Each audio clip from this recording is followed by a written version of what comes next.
Voici pourquoi si souvent on ne réussit pas à demeurer en Christ, à marcher comme Christ, à vivre d'une vie sainte en Christ.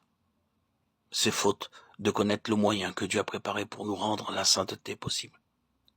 C'est faute d'avoir la confiance, assurance que le Saint-Esprit vient réellement faire l'impossible en nous.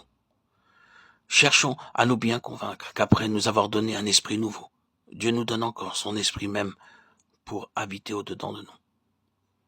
Il est de la plus grande importance de bien distinguer ces deux opérations de l'esprit. Par l'esprit nouveau qui m'est donné, je possède l'œuvre de Dieu en moi. Par la présence de l'esprit de Dieu en moi, j'ai Dieu lui-même, personne vivante qui demeure en moi. Qu'il est différent pour moi de recevoir d'un ami riche une maison dans laquelle je reste pauvre et faible, ou bien de voir cet ami riche venir habiter lui-même avec moi et subvenir à tout ce dont j'ai besoin. L'Esprit nous est envoyé pour construire le temple et pour l'habiter ensuite. Impossible d'habiter une maison avant qu'elle soit bâtie. Quand le Saint-Esprit bâtit son temple, c'est pour l'habiter lui-même.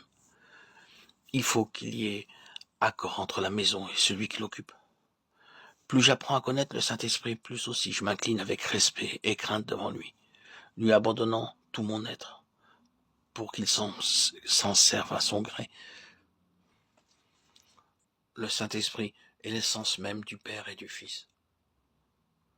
Mon esprit est ce qui constitue mon individualité. C'est lui que le Saint-Esprit vient renouveler pour en faire sa demeure et le remplir de sa présence.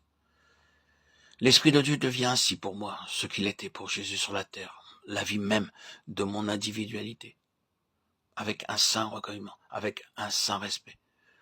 Je me prosterne devant toi, ô mon Père, pour te dire, je te rends grâce. Ton Saint-Esprit demeure en moi, au-dedans de moi-même. Ô mon Dieu, je te remercie de cette double grâce. Je te remercie d'avoir édifié en moi un temple saint et merveilleux où tu veux habiter, de m'avoir donné un esprit nouveau. Je te remercie aussi de la présence encore plus merveilleuse de ton esprit divin que tu fais habiter en moi pour me révéler la présence du Père et du Fils. Oh mon Dieu, je te prie d'ouvrir mes yeux sur ce mystère de ton amour.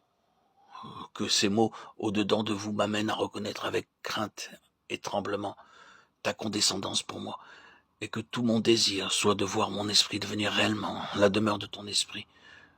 Que ces mots élèvent à toi mes regards avec la sainte confiance qui saisit tout ce que comprend ta promesse. Oh mon Père, je te remercie de ce que ton esprit demeure en moi, que sa présence se manifeste avec puissance en moi, en me donnant une communion vivante avec toi, en me faisant éprouver toujours plus sa vertu vivifiante, en renouvelant sans cesse en moi l'onction qui témoigne de sa présence et de celle de mon Sauveur glorifié. Daigne me faire marcher chaque jour avec le respect dû à sa présence, me faire réaliser tout ce qu'il veut opérer en moi. Amen. Je vous donnerai un cœur nouveau, et je mettrai en vous un esprit nouveau. Je mettrai mon esprit au-dedans de vous. Ézéchiel 36, 26, 27.